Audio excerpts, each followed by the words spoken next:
Okay, great. Let's get started. So my name is Jeremy May. I'm the volunteer and citizen science coordinator for Mountain Studies Institute. And I'm just going to talk about a little bit of logistics and then pass it on to JoJo Johnstone, who's an intern with Mountain Studies Institute, recent Fort Lewis graduate, and did some excellent work creating a mapping tool for us. So I'll turn it over to her in a second here to show us that mapping tool. And then Dan Parkinson will talk from Backcountry Hunters and Anglers, give us some tips and tricks on sighting bighorns.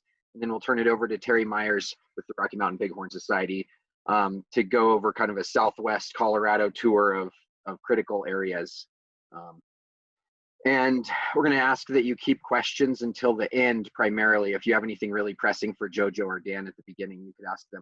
But if you can keep it till the end, go ahead and just type it into the chat so you don't forget it if you want to, or just hang on to it, and then we'll have some time for that. So a couple of things. This is being recorded so that we'll be able to post it later. Just so you know, we'll put that on the Mountain Studies Institute website at mountainstudies.org/bighorn. Let's see, I think that's about it actually. I asked that people keep their microphones muted. It looks like everybody has their microphones muted by now, so people are getting good at this whole Zoom thing until you're talking. And with that, I will turn it over to JoJo. And I'm going to stop screen sharing because I had this just kind of for a placeholder. All right, thanks, Jeremy, introduction. Thank you, everybody, for joining us today. I had originally asked Jeremy how many people we were going to be expecting, and I'm really happy with the turnout. I'm really glad you all are here. I'm going to be learning how to use this wonderful mapping tool that sighting adventures as easy as possible. If you can't see the screen, we will be screen sharing. It might be a little difficult, but I encourage you to just go onto the MSI/Bighorn webpage and play around with the map at your convenience. It is a fun, interactive online mapping tool that anybody can use. And I'll just go ahead and give a quick overview now as I start screen sharing. All right. Well, as I said, here's the map from Mountain Studies Institute Bighorn page.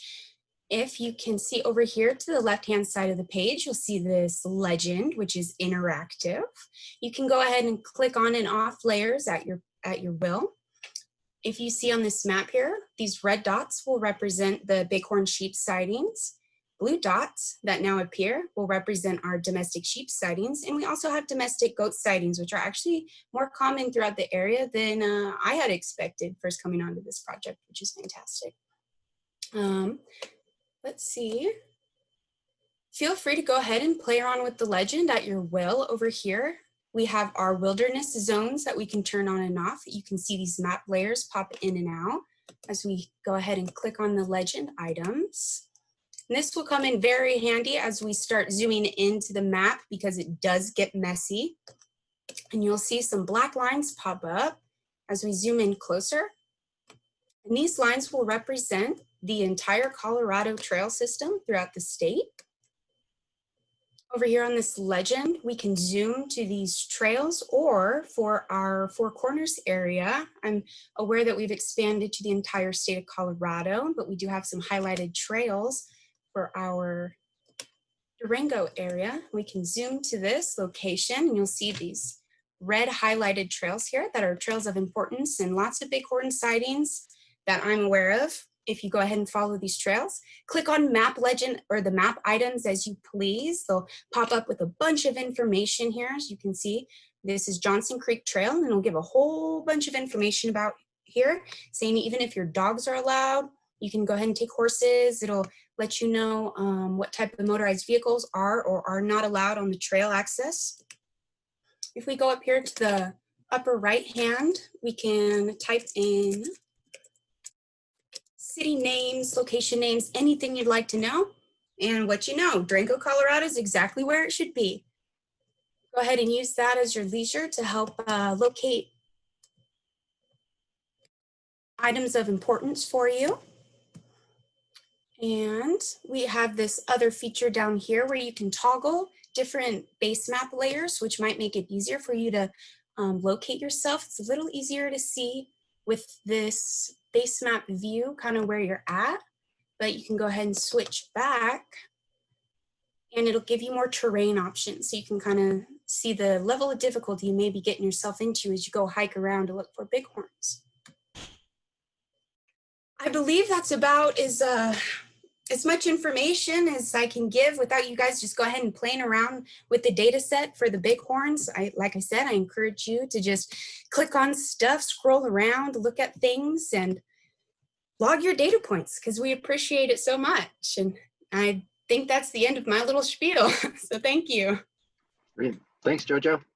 That's fantastic. So I think that JoJo will be staying on the whole time, right? And so if people have questions throughout this, if you're playing with it or something, she'll be able to answer those.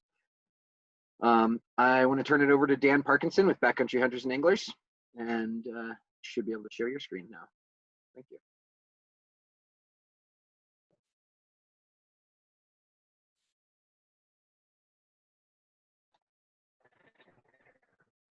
Well, thanks, Jeremy, and thanks, JoJo, for highlighting the map.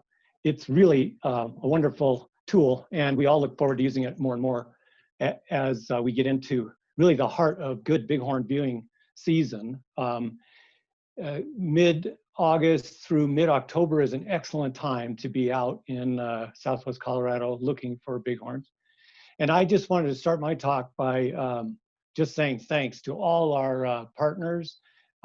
This project started in 2017 with Backcountry Hunters and Anglers, and it's a long story about how we've all become involved, but I am so thankful for all of your, a little bit about the why for people who are maybe first joining us. The big threat to bighorns is that domestic sheep carry diseases that can, or pathogens that can be transferred to bighorns, and that can result in mortality and depressed lamb recruitment, resulting in big problems and a big limiting factor for bighorn sheep.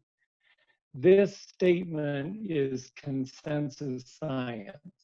So we know that the presence of domestic sheep in close proximity to bighorns represents a major threat to bighorns. The science on this is abundantly clear, and just in the last few months, this paper was published, which basically says that the science has now become even more clear related to DNA analysis, where scientists have determined that domestic sheep and goats are the reservoirs and the source of the primary infective pathogen, which is Mycoplasma pneumonia. So there's no doubt about the science now. And the scientists are also telling us that the consensus is, because there is no vaccine, there's no treatment, that really the only thing that can help bighorns to maintain populations and to grow organically in our on our public lands is effective temporal and spatial separation. So it's really the only tool we have for helping to maintain healthy and growing bighorn populations. Oops. So here's the problem is every year in Southwest Colorado and throughout the state, really throughout the Western United States, commingling events occur. Bighorns come in contact with domestic sheep for a variety of reasons, and the results can be devastating to bighorns. So separation is obviously difficult on some of these landscapes. In looking through some of the folks that are joining us, I know they've already been out looking for bighorns, and they understand that sometimes the problem is that grazing allotments are just too close to core bighorn home range. And sometimes there's even direct overlap. The bighorns themselves don't stay within the dotted lines of where their core home range is mapped. These animals move about naturally across large habitat areas. And young rams and ewes occasionally will foray. That means a walkabout. That's where they'll walk out 10, 20 miles and then return back to their core herd. And that represents a major threat for an interaction with domestic sheep. On the other side, domestic sheep can cause problems with for bighorns when they stray from their herds. There are thousands of domestic sheep in a lot of these allotments, and it's pretty easy to lose a handful or 20 or 30 at a time. So we've had reports of domestic sheep straying from herds every year throughout this program. And then sometimes, despite Permittee's best efforts, some domestic sheep are left up on the allotments, and that results in potential for interaction too. So all these problems with potential, separation problems, that really represents an opportunity for citizen science, folks like us, to participate in science-based management of wild public lands and wildlife. And so we developed this little program, which has now gone statewide. But our objectives, our little goals are to, we want to educate the public about the problem with bighorns and domestics. We want to have signage at trailheads to ask people to have a keen eye out for looking for bighorns. And we have little information cards that we've put together to help pass around. We want to collect important verifiable data, and that means that we've got GPS coordinate locations and a good picture if possible, because that becomes part of a database.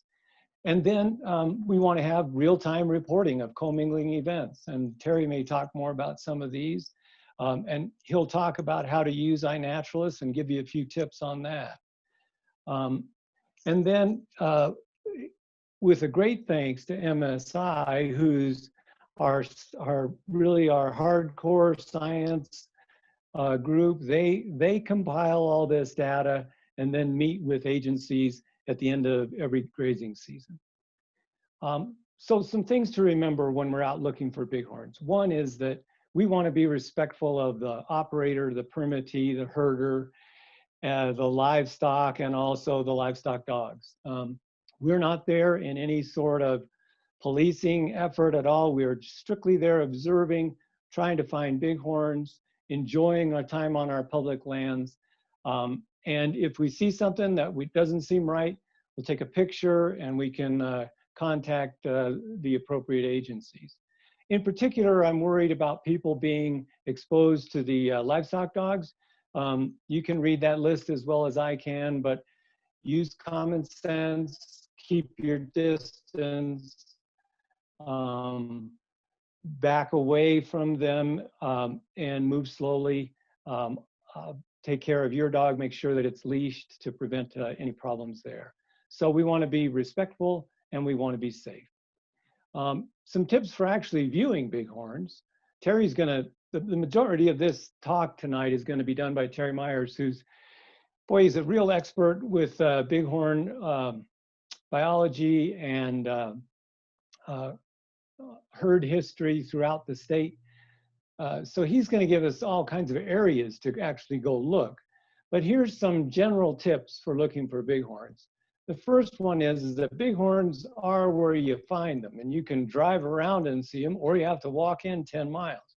But you got to know your limits, because sometimes this country is wild and rough, so plan accordingly. Good optics are really essential, and that means a good pair of binoculars and preferably a spotting scope. You can also get adapters to hook up your smartphone to either your binoculars or spotting scope, and I'd recommend you do that. As with all wildlife and wild ungulates, dawn and dusk are probably the best time to see bighorns. They tend to be active then. It's always nice, if you can, to have the sun at your back. It increases your your visibility, and a lot of times you can see their rump patches, their white pajama patches on the back of their bodies really shine brightly when the sun's at your back. You have to be patient and methodical. Bighorns just seem to disappear into thin air when you're out there. You can't believe it. You're looking, and then all of a sudden you'll see them. And start always by looking at the skyline, because bighorns do like to cross over ridges or walk along ridge tops, but stay off the skyline because they can see you better than you can see them. And if you're walking the skyline, they'll make themselves scarce. In midday, don't overlook trees and shady areas. I've seen groups of big rams laying down under cliffs and underneath trees, alpine firs, but they are where you find them. When you go on iNaturalist and you look at the homepage for iNaturalist on the Bighorn observation program, you'll see that we see bighorns in all different habitat types. So keep your eyes out. And then approach them cautiously, particularly if you're in close proximity. Anticipate their presence and their movement and try to move quietly and cautiously around them. You can also listen for rams. This time of year, they'll start to butt heads, and it sounds like two people hitting baseball bats together in the middle of an empty baseball park. It really resonates. It's a beautiful, wild sound. And also for rocks falling off of cliffs and coming down talus fields. Look above then. So that's all my comment for the night. For folks that are just joining us, you can Google the big threat to bighorns and High Country News, and this article will come up and it'll help give you some more background information. So thank you, and I'll...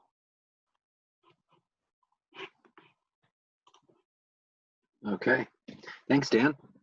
And I was having a little bit of audio delay, and so I turned off my video. I think that if people who don't need it turn off their video, it kind of decreases the bandwidth demand. I don't know if that's true for everybody on the call, but that's kind of been my experience. I've heard. So we could try that, but it was coming through pretty well, I think. So let's continue on with Terry Meyers. I'll turn it over. Thank you very much. Thanks, Jeremy. I've got a lot of information to cover here tonight. I'm going to take you on a tour of southwestern Colorado and give you some ideas on where we have had conflicts between domestics and bighorns in the past and where there is a high chance of conflict in the future, just to kind of give you some focus spots if you don't really have a specific place you want to go. One thing I want to point out, though, is that all of southwestern Colorado is bighorn sheep habitat. It doesn't really matter what's mapped as occupied range by CPW or anybody else. So don't get too hung up on the idea that there's not a line on the map that says there should or shouldn't be a bighorn here. You can find a bighorn anywhere in southwestern Colorado. And I encourage you to record all of your observations for both bighorns and domestic sheep, whether or not you think they should or shouldn't be there. Just snap the picture and upload it to iNaturalist. And the first thing I'm going to do tonight before taking you on this tour is I'm going to introduce you to iNaturalist. And I'm actually going to go ahead and post a photo really quickly that I haven't posted to iNaturalist yet, and show you just how easy it is to do. So let's see here. Let me, hold just a second. All right. So I have logged into my iNaturalist profile, and up here in the upper right-hand corner, I'm going to click Upload. And it lets you choose a file here. So I'm going to click that, and I'm going to choose the photo that I want to upload. And I know that my camera was not set right when I loaded this photo. So the first thing I'm going to do is I'm going to add the species name. This happens to be a desert bighorn sheep. It was in Colorado National Monument in western Colorado. So I'm going to start typing typing in the name, and I'm going to select Desert Bighorn Sheep. I'm going to edit the time the observation was made because my camera was screwed up. And so I know that it was in August of 2019, August 8th. And now for location, because this was with my regular camera that didn't have the ability to geotag, I'm going to have to select on the map where that was, which is really easy. So I'm going to scroll in here to Colorado National Monument, and I'm going to switch to satellite so that I can see the rock that these bighorns were laying on. And I know that they were laying right there. And if you see this red circle around here, this lets you kind of identify how accurately you think that location is. Now, I think that that location is actually pretty darn accurate, but I'm gonna expand that out just a little bit and say this is actually still indicating that the sighting was within 8 meters of that center point, so it's still pretty close. So I'm going to update the observation, and now this will show up right where I saw these sheep. I'm going to make a note here and just say single ewe and lamb. I encourage you to add notes to your observations, especially if the sheep are hard to see. Make a note of what you saw. If you know that it was 3 rams, or if you know it was 10 lambs and ewes, record whatever you know in this note section. Too much information is better than not enough. So that's about all you need to do. And then you can add photos if you want to. You can add photos if you want to load more than one photo.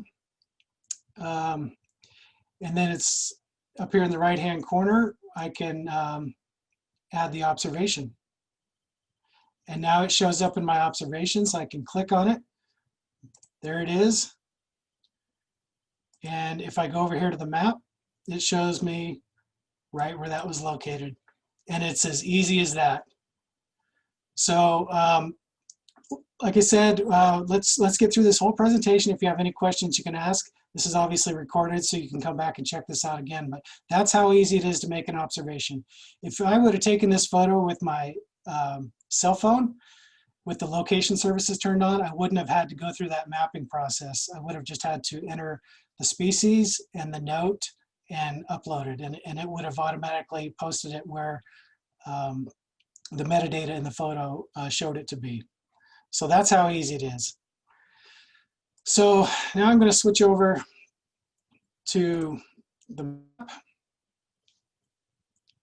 and we're going to take a little tour of Colorado. And I'm going to start down here by Durango. And JoJo showed you how to turn these layers on and off. I'm going to turn some of these off so that it's not quite so cluttered for me. But remember, if you're looking for access for any of these places, you can get information from these trail layers. I'm going to turn those off for right now. And I'm going to turn off the wilderness layer, and we'll leave it at that. So we're going to start in the Weminuche Wilderness. Here's don't get motion sick. But we're going to start with these allotments right here on the western side of the Weminuche Wilderness. There's a group of allotments here, and we have had bighorn sheep observations here in the past. I'm going to turn off, you can see this layer right here. This is bighorn sheep mapped range. And one thing I want to point out is that this isn't always, don't focus on this mapped range. I already said that once, but we've seen bighorns all over in this country, and it's not mapped range. So go where you want to look for sheep, not necessarily where it says they should be. So I just want to point out some areas in this group of elements where we have had bighorn sheep sightings in the past. We've had them up here on Mountain View Crest. We have had them on West Silver Mesa, right south of Mount Kennedy. And we've had them on Lime Mesa right here around Dollar Lake. And we've also had them over here on the east side around Amherst, Emerson, and Sheep Mountain. Imagine that. So pretty much anywhere across the northern tier of this group of allotments is a great place to go look for bighorns. And we haven't had any actually reported and put on the map. We've had observations that have been reported to us 2 weeks late with no photos, etc. We would really like to get some confirmed observations in here because we're pretty sure that there are bighorns in there. So I'm going to move north now, and I'm going to go fairly quickly through this because we have a lot to cover. This is up near Mullis Pass. I'm sure many of you who are from the Durango-Silverton area have probably seen bighorns along this stretch of highway in the past. There's a domestic sheep allotment here, which is obviously a good area to look for conflicts. A couple of years ago, we had a domestic sheep that was found clear over here in the West Needles. And we don't know for sure whether it came from this allotment or this allotment, but it was right up in here where there have been some collared bighorn sheep observed in the past. So CPW actually flew a helicopter up there and euthanized that domestic sheep and removed it because of the risk to bighorn sheep. So you'll be able to come back and reference these maps later if you want to actually come up and look at these areas, but this would be another good area to look. There have also been bighorn sightings right along the north side of this allotment in the south fork of Mineral Creek in the side drainages. This Mineral Creek drainage would be another great place to go and look for bighorns. I'm moving over here just south of Silverton. Here's Silverton right here. We get rid of that. And there's another group of allotments south of here. This is Highland Mary Lakes. This would be a great area to go look for bighorns. We've had sightings in this area around Whitehead Peak and over here around Stony Pass. This is Stony Pass area. We actually had an interaction. One of those pictures in Dan's presentation earlier with the bighorn standing with the domestics was right here on top of Stony Pass.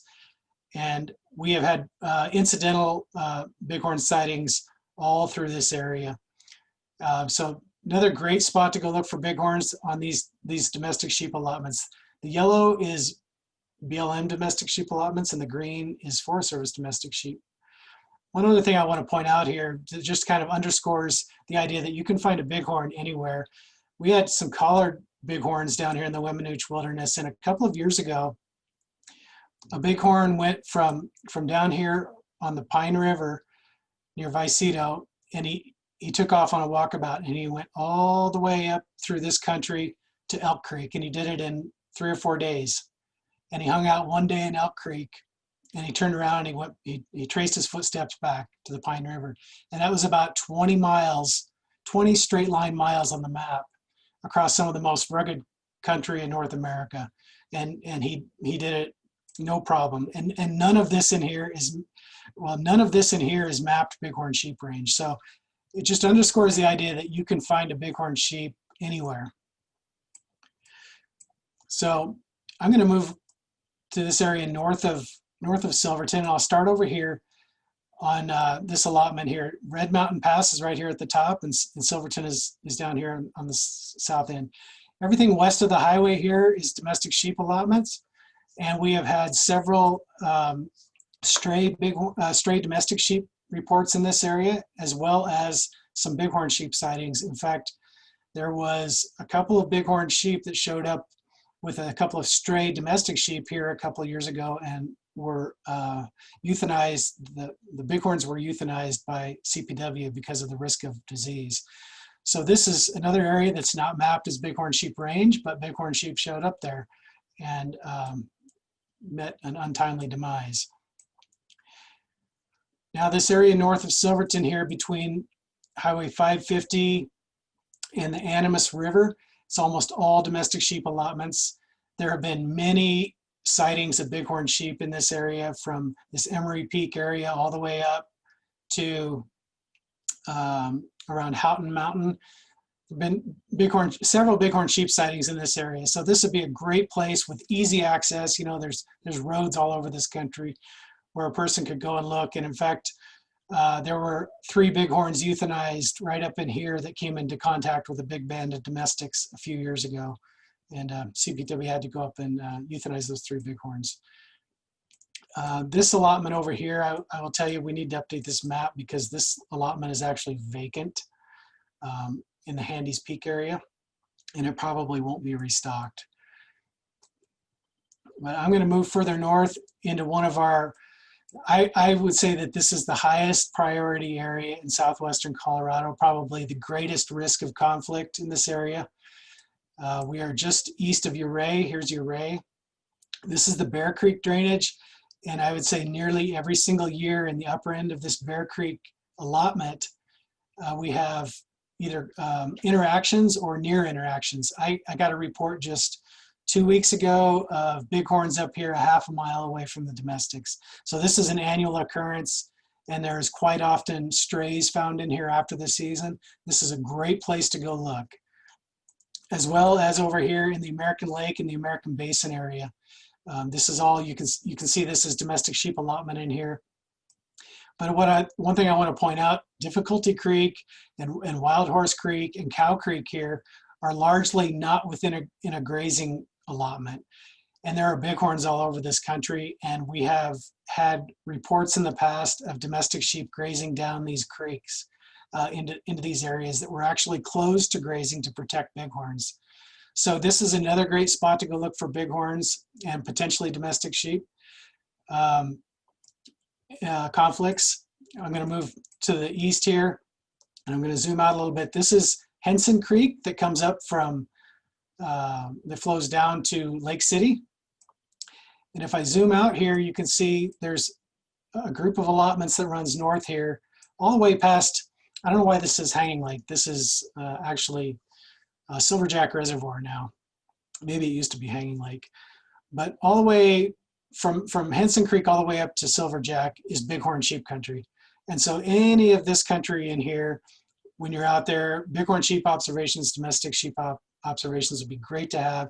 Excellent area to look for conflict. Here are a couple of bighorn sheep observations that were posted just in the last month or so by somebody on this call.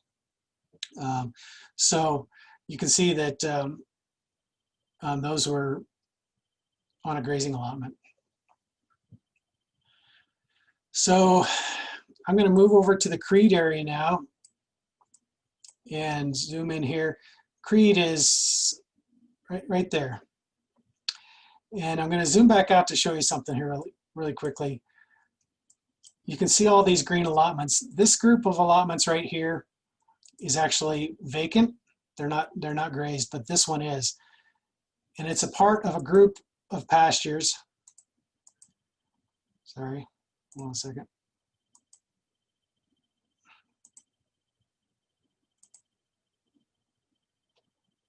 Okay. You see all these pastures that are lit up. This is one allotment.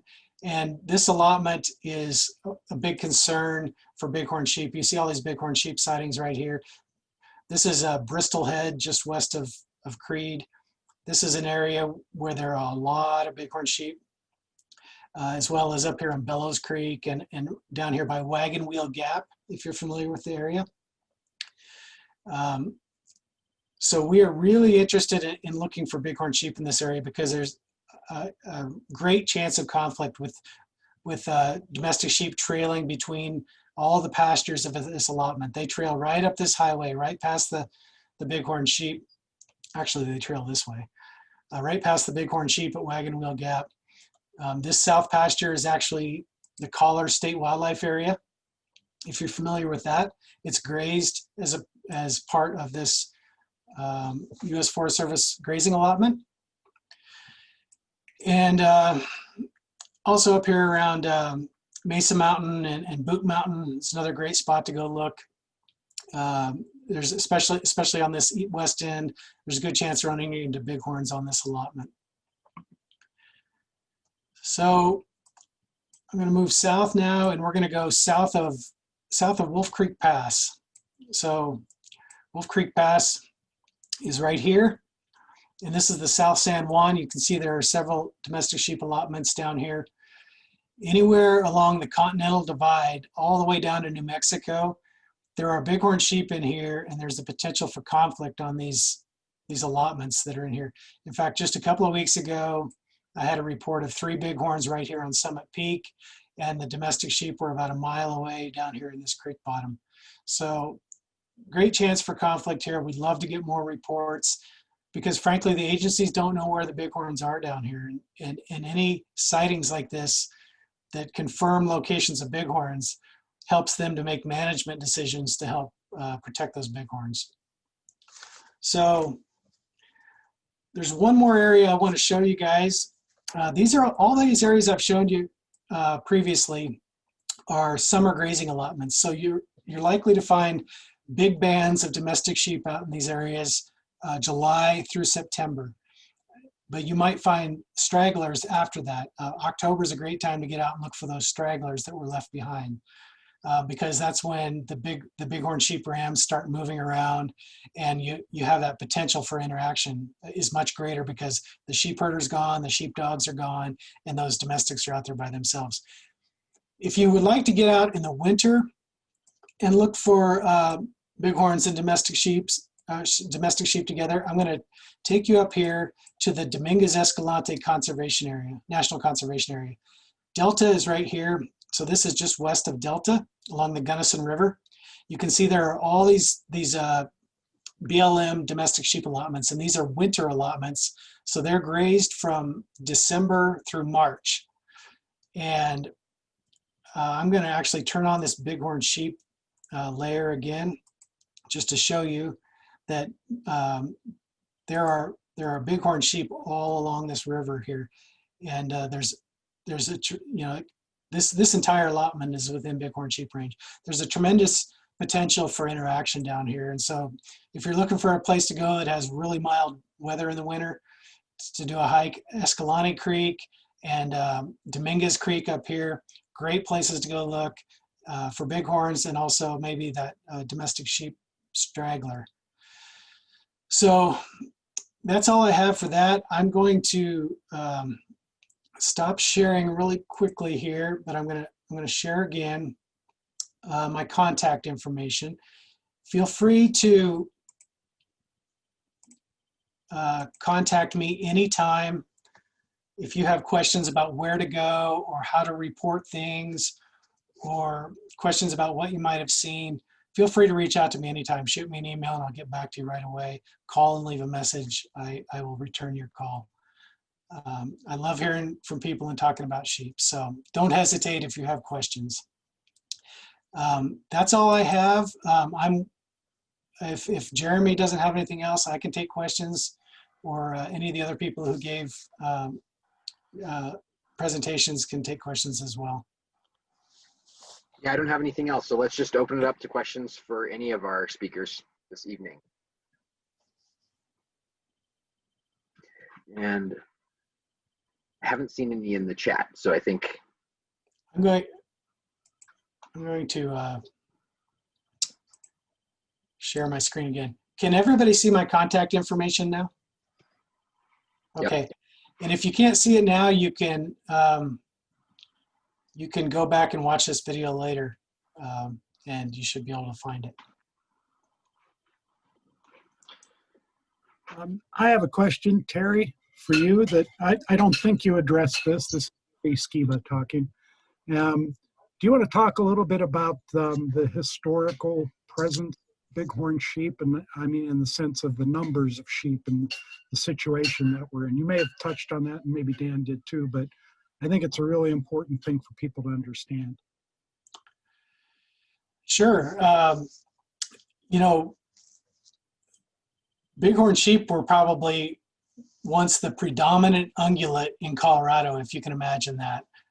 Greater than deer and elk and pronghorn, maybe not bison, but they were the predominant ungulate in the mountain regions. And estimates vary widely, but kind of the most common estimate I've seen is 1.5 to 2 million bighorns west-wide. And we're down to about 70,000 bighorns west-wide now. That's after we recovered from a point where in time when we had about 25,000. So Western Colorado, the entire western part of the state is prime bighorn sheep habitat. You know, bighorn sheep did not used to be restricted to these high, rocky, craggy areas where we typically think of them existing now. You know, they were they were widely distributed across the landscape. And the places where we find them now are the places where they persisted when there were market hunting pressures, and there were pressures from livestock and things like that. These are the places they persisted, and we were able to slowly rebuild those populations.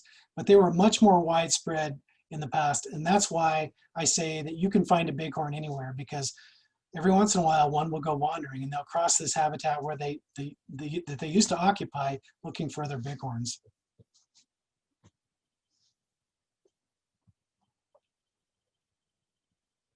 So we've got a question from Robin, who I know is on the phone as well because has limited connection, so I'll just read it. If we see bighorn in a basin, is it more or less likely to see another group in the same area?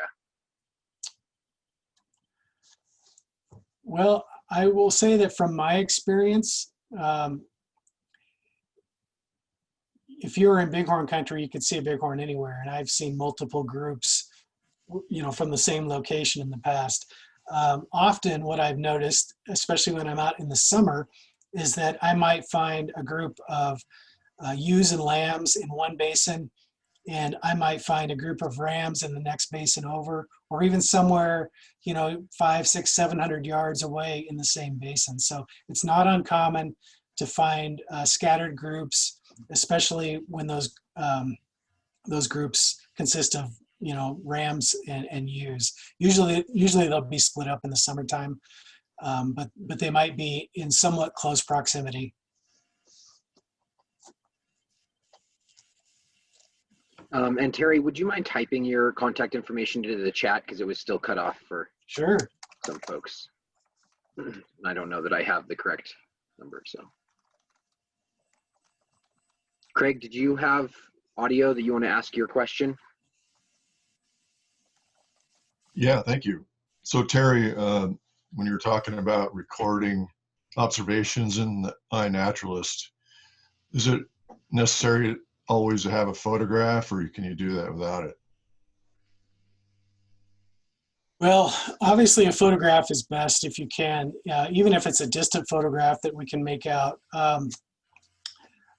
I've run into situations in the past where, they call them unverified, agencies have referred to them as unverified observations. So a photo is great, but anything is better than nothing. So if you see something and you didn't get a photo, go ahead and record it. I have actually reached out to people in the past who have posted on iNaturalist and asked them for more information about their observations, just because they were really interesting observations. So go ahead and post it even if you don't have a photo. The other thing I didn't bring up is that if you take a photo through optics, through a spotting scope or something like that, if you use the coordinates from your phone or something like that, it's great if you can put in that note that you put with your post where the sheep actually were from that location. So if you say they were a half a mile due west, on Cinnabon Ridge, just below the skyline or something like that, give a description of where they actually were, because we're going to see the point where you were taking your photo at. Jennifer. So I'm up in Uray County, and you were talking about Upper Bear Creek. I was wondering if you could put the map up again. It's really hard to hike up from below, so I'm sort of wondering, they bring the sheep in on that Ridge Stock Road, or I'm just wondering exactly the best way to get up there. I'm glad you asked me to bring the map back up, because I just thought of an area that I meant to cover and I didn't. So I'm going to do that. But first I'll answer your question. I think from my perspective, probably the best way to access Bear Creek, if you don't want to walk up the bottom, is from Engineer Pass and come along this divide here. I'm not familiar with the roads here, how far you can drive from Engineer, but I know that there's a a ridge here that you can walk out actually right in here, and you can scan this whole basin. And I think that some of the observations, some of the sightings I've had in the past were from people walking from Engineer, walking this relatively gentle ridge out to the northwest, and then scanning to the north, scanning the basin that way. You could also walk, you know, you could hike in this way. It's a pretty good hoof, and get into the upper end of this basin here. But actually, you know, Robin or somebody might be a better person to ask about that, because I haven't been on the ground in this area before. Okay, thanks. Really quickly, before I take another question, I want to hit one more area, and it's over here by Telluride. So here's Telluride down here. You see this red dot right here. This is actually an observation that happened in July of this year. This was a single bighorn sheep with a band of domestic sheep. If you're familiar with this area, Last Dollar Road comes up and it crosses here and it kind of comes down this way towards Telluride. And so this was right off of Last Dollar Road. This is a pretty common area to have conflicts or stray domestic sheep be located. Here around Whipple Mountain and in these Willow Creek drainages to the south, there have been strays reported here in the past in close proximity to bighorns. And you know, this is all bighorn sheep range. So anywhere in this country north of Telluride would be another great spot to go look.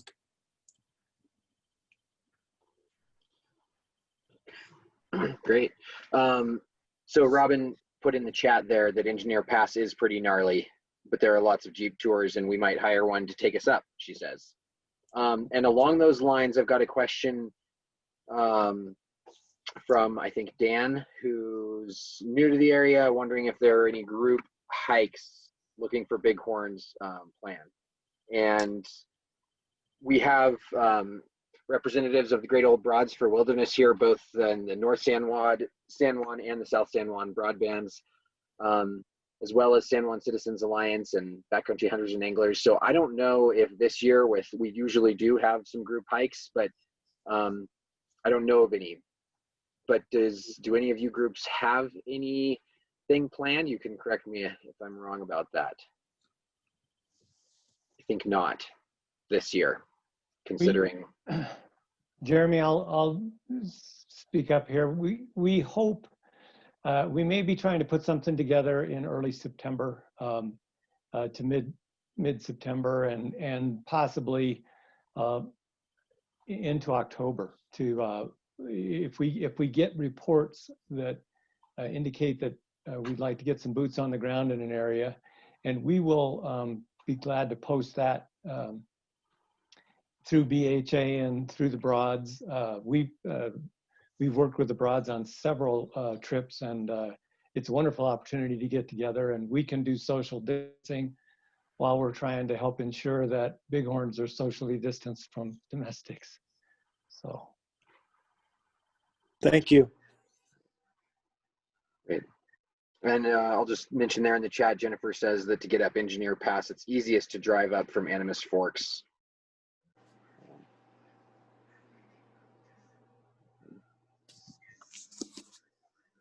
Okay. Go ahead, Dan. Terry, we've talked a little bit about Southwest Colorado being this great bighorn habitat. Can you just tell us right now how many bighorns are basically between like Gunnison and Durango, and you know, because we talk about let's go out and look for bighorns, and I know that in the Weminuche there's only 425, maybe 450, and in 500,000 acres. So give us an idea of how many bighorns are in this area. Thanks for the question. I actually looked this up just the other day, and I added up using CPW herd data, I added up all of the populations south of Highway 50 and east of the San Luis Valley. And I excluded the desert bighorn sheep herds because I was just looking at Rocky Mountain bighorn sheep. And there are less than 1,500 Rocky Mountain bighorn sheep in the southwest quadrant of the state south of Highway 50. So, you know, we looked at all these allotments on the landscape, and I'll tell you that in the summer, there are generally about 1,000 domestic sheep on each one of those allotments in the summer. They might move from one allotment to another, but There are literally, each one of these forests has anywhere from 17,000 to, I think the GMUG has 27,000 domestic sheep on it in the summer. So the number of bighorns is very small, much smaller than what you might expect for all of the incredible bighorn sheep habitat we have in southwestern Colorado. Less than 1,500 bighorn sheep. It actually surprised me, and I've been doing this for a decade.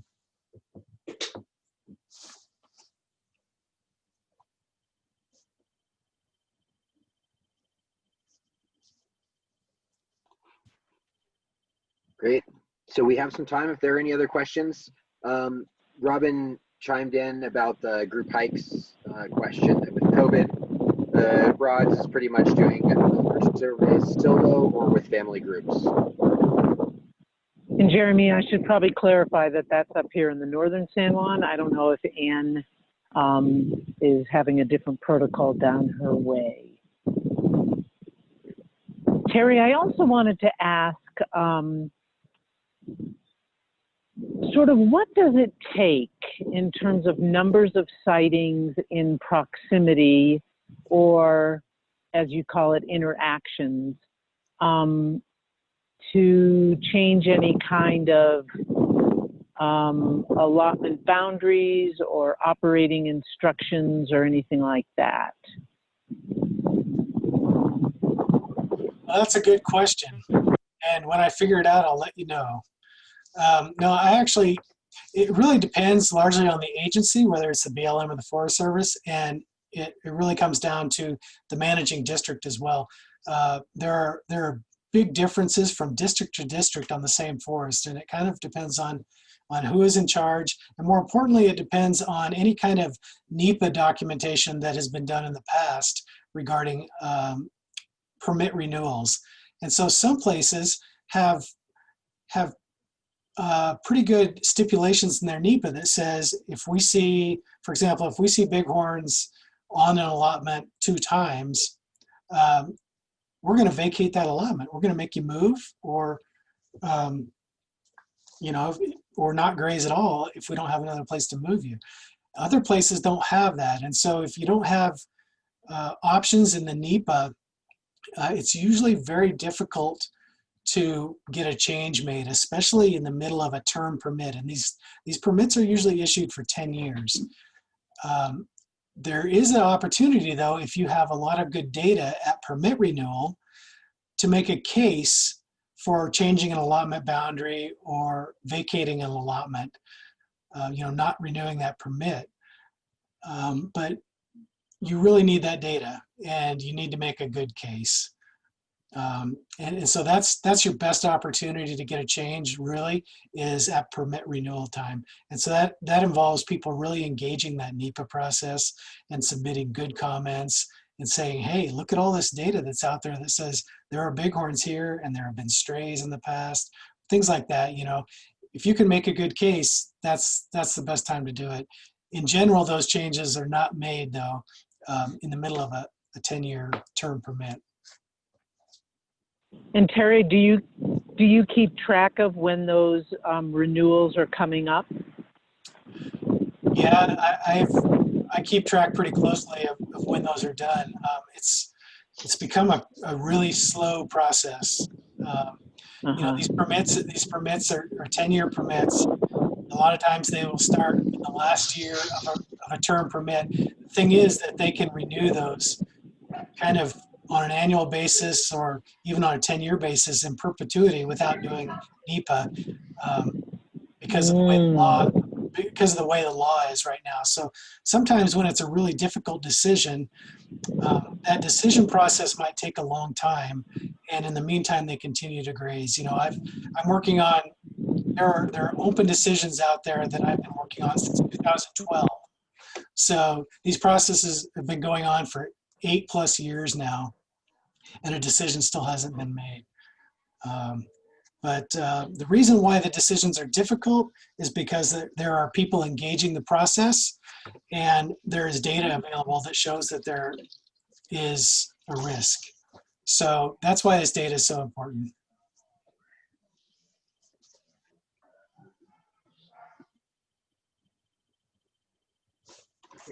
So Terry, there's a question about whether there has been any known domestic sheep interaction with desert bighorns in the Dolores River herd.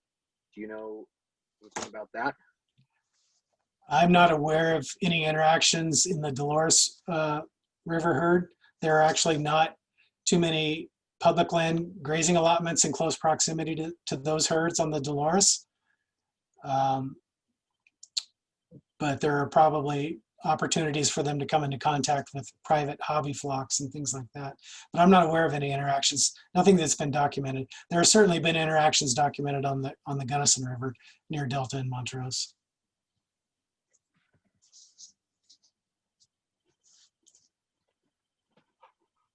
Go ahead. Jim's got a question. Go ahead. Hi, Terry. This is Jimbo Bjorkroot here. I've got a question to help with the challenge of spotting bighorns. I realize I'm much more familiar with surveying and spotting desert bighorns, and there's some habits that they have, particularly trying to find water, that are pretty helpful. And I'm just curious, are there, habits, diurnal habits, or habits during the night as far as where they might be, as far as looking for water? Is that something they tend to do in the morning, where they might bed down? Are there any tips like that you can give us as to help us hone in where we might look for them on specific times of day? Well, that's a good question. I have found that bighorns, like Dan mentioned, they're usually active in the morning and the evening, but they'll usually bed down mid-morning, but they'll get up 2 or 3 times during the day and just feed a little bit and bed down somewhere nearby. In all the time I've spent in southwestern Colorado, I haven't really seen them going to water much, like on a regular basis. I don't think it's really a requirement for them.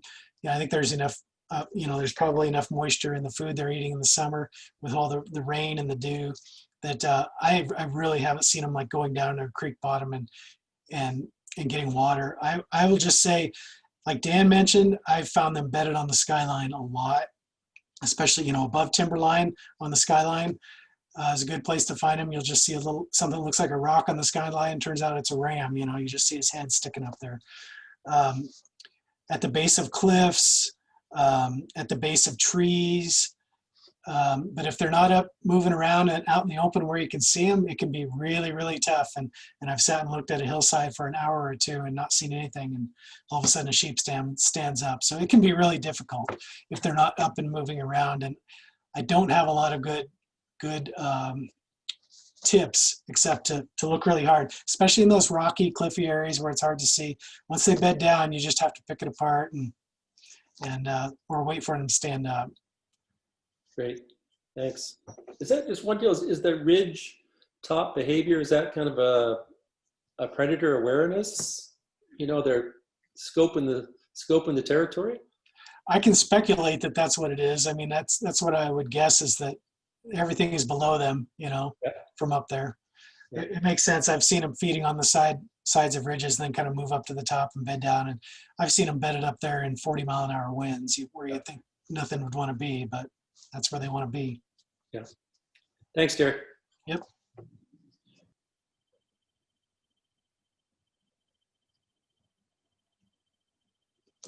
I see a question. Somebody asked what NEPA is. NEPA stands for National Environmental Policy Act. It's NEPA, and it's the process by which federal land management decisions are made. And I don't want to go into a lot of detail tonight, but if you look up NEPA process, it will tell you all about the process, and you can look it up specific to grazing permit renewals. And the Forest Service and BLM do them. The process is the same. There are some different names and some slightly different schedules for how things are done between the two agencies. It's largely the same process, though. I'd encourage you to look that up. NEPA, National Environmental Policy Act. Oh, I see that somebody answered that. Sorry. That was a great explanation. And Lexi, I don't know if I don't know if you're on audio, but you could chime in if you want, because I don't know if your question was covered when Terry was talking about answering Robin's question, but Lexi said similar question to Robin's, what's the next step after we document what happens next, or what can we do? So you sort of addressed that, but Right. maybe I think there's something else we can do. Is there another time when we can give public input based on these observations that we've had? You know, obviously great to log that, but then it seems like maybe it's just a waiting game. You know, Dan can feel free to speak up as well. I would say that you can contact the managing agency whenever you want and express your concerns, tell them about your observation. You know, there's nothing forbidding you from doing that. And I think it would be good for them to hear from people, you know, besides Dan and Terry and Robin and who else. They need to hear from the general public if they have concerns about what's going on. And so if you have an observation that you think is of concern and you post it on iNaturalist, there's nothing preventing you from calling that managing agency for that allotment. And that information is on that mapping tool. If you click on the allotment, you can see who manages that allotment, and you can contact them. So I would encourage that if you have concerns. Yeah, I sort of just wanted to speak up and say, yeah, call your local Forest Service office. 'Cause, yeah, that's what I would just say. Call your local Forest Service office.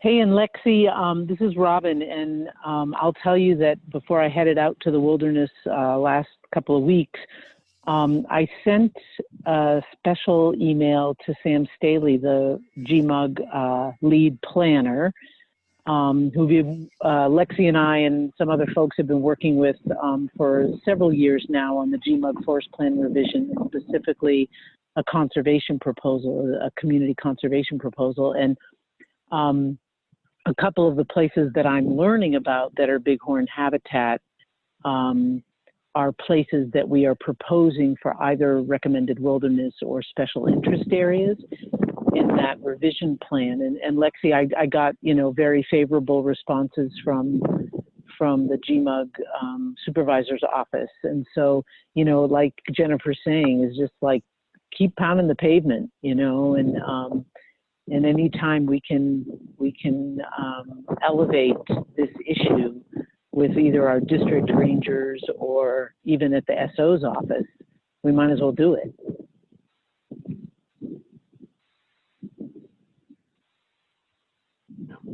Great. Yes, definitely. So I don't know who can speak to Anne's question there. I don't know if you saw that, Terry. CPW spent a lot of time and money tagging bighorns in the Weminuche. So how has that data been used in terms of domestic permit issuance?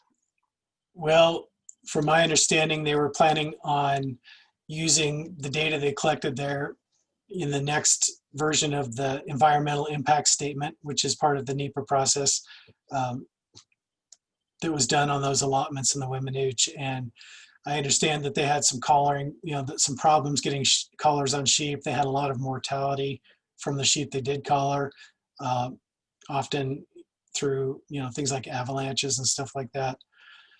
So I don't know what they were planning on doing with that data other than to give it to the Forest Service and say, you know, here's some extra bighorn sheep movement data.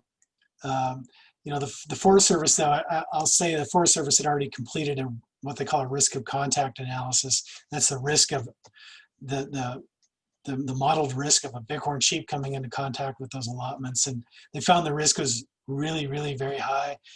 And there's not really anything that the collared data on a handful of bighorns that's going to change that risk analysis result. So I'm not exactly sure how the Forest Service wanted to use that data, but I know that they said that they were looking forward to getting more data.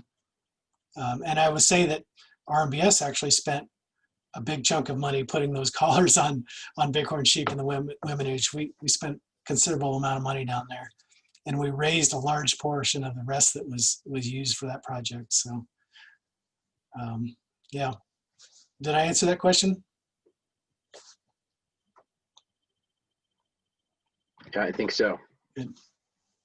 You don't know if that data is available to the public, do you? That data is not generally available to the public. Okay. Oh, this is Ann Delvera. One of the reasons why I asked that question is because it involved quite a few helicopter landings in wilderness, which is not really allowed in wilderness. And so, in my opinion, I think that's a lot to allow if the data isn't going to be effectively used. That's another great point to make. I know that the forest obviously completed an MRDG to get that approval, but I understand your perspective too on that. And I think that a lot of people have the same perspective.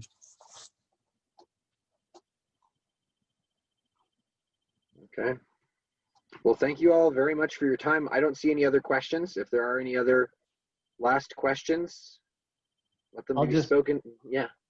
I'll just add one other comment, and that is to thank all of you for all your participation.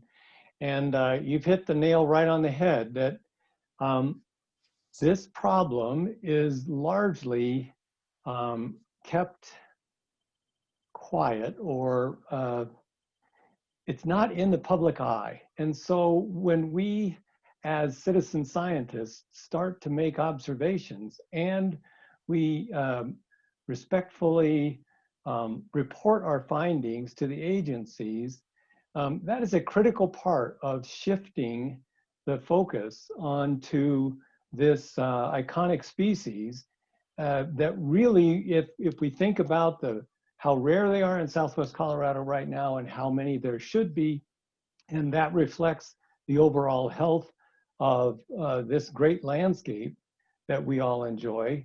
The little things that we do, taking the time to file a report, to talk to an agency, that's so important. So thank you very much. And thank you to MSI for putting this on. And remember that MSI takes this data every year.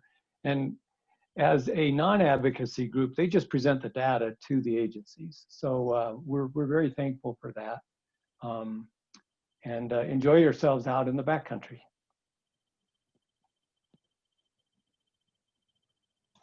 Great. Thank you all. Well, again, thanks to, yeah, go ahead, Terry. Oh, I just said thanks, everybody.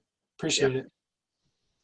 It's really exciting to see how many people are on here. And I want to mention one other thing that is, you know, as you're, I don't know where everybody on this call is from, but if you have groups such as other volunteer groups or hiking groups that you know of, please do outreach with us. And we have like rack cards with information. I'd be happy to give you as many of those as you think you could distribute.